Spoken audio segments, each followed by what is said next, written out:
चलिए, तो टैक्स से जुड़ा हुआ एक और सवाल है, उसकी तरफ अब बढ़ रहे हैं। सुमिता जी का सवाल है, नोएडा से इन्होंने भेजा है, पीपीएफ की बात कर रही हैं।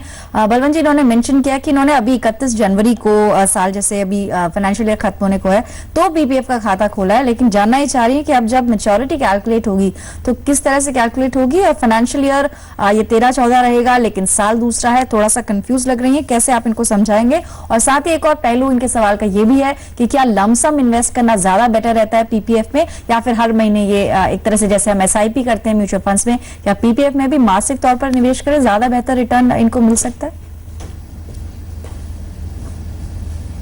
देखिए पल्लवी, ऐसा जहां तक सवाल मैच्योरिटी कभी होगी, तो इनका जो गिनते हैं 15 साल गिनते हैं मैच्योरिटी के लिए, वो पूरे फाइनेंशियल ईयर होने चाहिए। तो उनका जैसे खाता उन्होंने 1 जनवरी को खोला है, तो उनका जो काउंटिंग है 15 साल का वो 1 अप्रैल 2014 से होगा। तो उनका जो मैच्योरिटी है वो 31 मार्च 2029 को होगा। तो 31 मार्च 2029 को पूरे 15 फाइनेंशियल ईयर पूरे हो जाएंगे, उसके बाद वो पैसा विड्रॉ कर सकती है।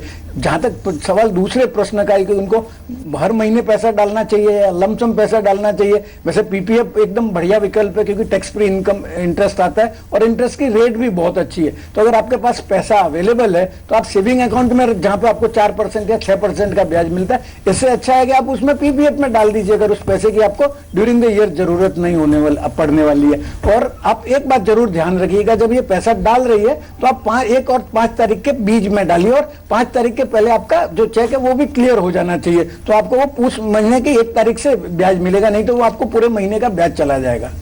चलिए, तो कंपाउंडिंग यहाँ पर समझा रहे थे बलवंत साहब। अब एक और सवाल है, ये भी ईमेल के जरिए है, प्रिया ने सवाल भेजा।